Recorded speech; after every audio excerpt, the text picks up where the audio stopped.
Yeah, I mean, well, he also says, I am the way, the life, and the truth. There is no other way to the Father except through me. You know, he talks about, like, and there's no other religion that makes that claim. That there's only one way and this is it. And then actually, if you look at, if you've ever read, What's your name? Muhammad actually. Yeah, and you? Robert. Robert? Israel. Israel. Talks about Jesus before Muhammad, the guy that started Islam. And he talks about how, like, he prophesied and he did all these great Picture? things.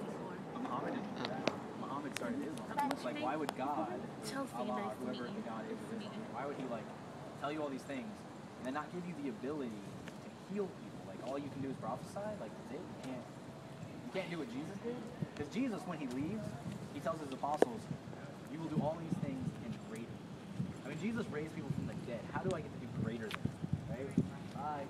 Like, how do, like, that doesn't even make sense to me. I'm like, I've never raised anybody from the dead. How am I going to do that? Like, how do I get to, like, greater? What's greater? Like, do I get to, I don't know. Like, I can't think of what's greater than raising someone from the dead. It's just nuts.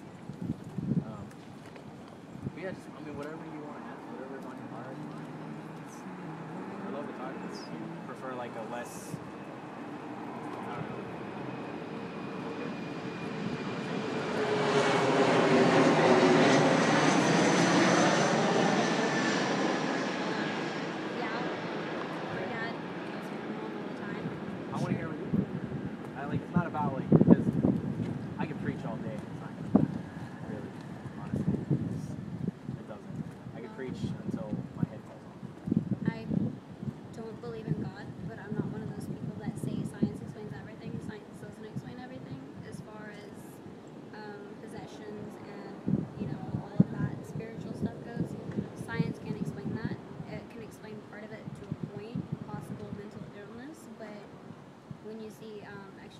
People moving their body like that, you can't, science can't do that. I do believe that there is spirits around us, stuff that, you know, isn't fake. There's no way science can explain that. I also prefer more of a social science approach to it, psychology, philosophy, theology, just because I'm not good with actual science. I believe that there are, you know, just like there are true believers of what they believe, there are the ones who ruin it for everyone else. Yeah. You know, I don't try to, you know, make people believe what I believe. That's the way my parents did me. I think to a point, everybody is right in their own way. But then again, everybody's wrong. I mean, if you take people who were raised as Jewish faith, I mean, they know they're right. I believe in this, but I know it's wrong. Like, nobody's going to say that. Yeah, I mean, everybody, if you ask a Christian, I mean, just for example, you know, why they're right, well, the issue I have is they say, well, God said this. So it kind of goes in a wheel. It's like, well, how do you know God is real? Because I have faith. Well, where do you get faith? From the Bible. Who wrote the Bible? God. How do you know You that? don't get faith from the Bible. That's wrong. Yeah. No, I mean, faith comes from an encounter with God. Because the thing is, like, I have experiences I've had with God. I've had him do things in me and through me that I can't explain. I've said things that I don't remember because people are like, dude, that was great. And I was like, I don't remember any of it. And they're like, what do you mean? I was like, that wasn't me talking. So I don't remember. Or, you know, there's experiences I've had where I can just say, I know for a fact this is God. And I don't know anybody is saved except for myself. Like I can have friends who are Christian and believe and love and do all these things, and I can see the passion in them, I can see God in them, I can see them doing these works that he is doing through them. And that doesn't mean that I know that they're saved. I have no idea. The only person I can genuinely say is going to heaven is one person. Everybody else is speculation.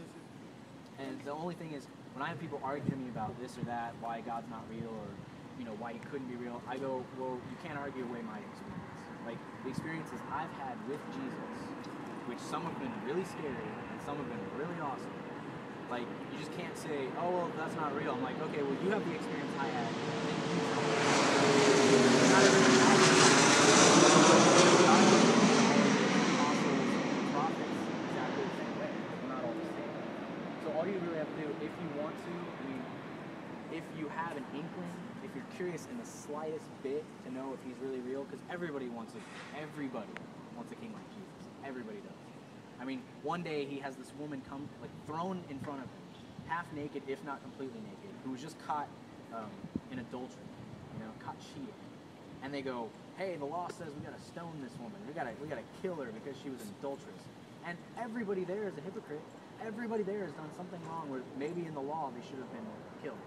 But what does Jesus do? He probably takes his robe off, covers her with his robe, picks her up, says, sin no more, and sends her on over. And then the very next day, he creates a whip and whips out the money changers out of the church because they were doing something within the church that was not of God. They were like, first of all, they were gypping the Jewish people with their money changers. And second, they were bringing money into the church in a corrupt way. Money is a tool that should be used for the sick, the poor, the widow, the orphan. It's a tool that we are supposed to use for God's kingdom. A lot of people misrepresent that. And I understand the misrepresentation. I was there. I hated church. I hated Christians. I persecuted my own sister who was Christian. Like, I was in her face all the time about why it's wrong, why she's wrong. And then what happened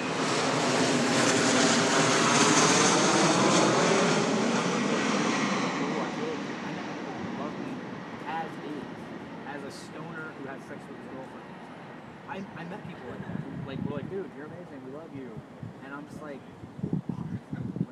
I've been made fun of at church. I've been cast out in my own church. I couldn't stand it. It's all this hypocrisy, constantly. But when you meet people who actually and accurately represent Jesus, you can't deny his presence. You can't. When you see people who are so in love with Jesus, they don't care what other people say about them.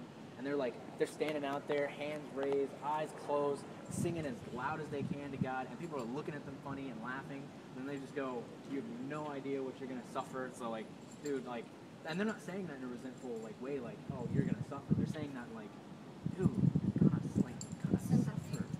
Yeah, they're like, you're going to come with me. The only things I get to bring to heaven are my family and my friends, and that's if they follow Christ. That's it. Sure. But I totally feel where you're coming from. I was there 2 years ago. It was not fun.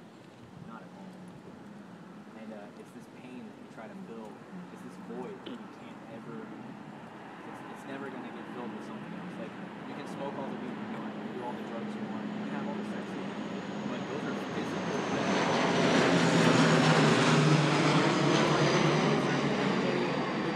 Plastered on the weekends, goes to bars, gets drunk, tries to hook up. Even after you hook up with somebody, you're not going to feel good.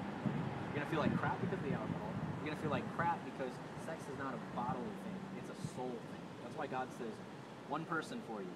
He's not trying to do that to be like, hey, you can only have one person, even though you kind of pretty much want to have everybody. He's not doing that to hurt you. He's doing that to save you from yourself, because that is an emotional thing. Whether or not you say with friends with benefits, there's no attachments. There's attachments. There always is. Because you're not having sex with the body. You're having sex with the soul. You're having sex with their most inner being. And that's why he says only one. Because that's sacred. Just like race and religion are sacred, sex is sacred too. But he'll restore you. He'll restore you to the way you should be, the way you want it, the way that he intended for you. He'll restore everything. Mind, body, soul.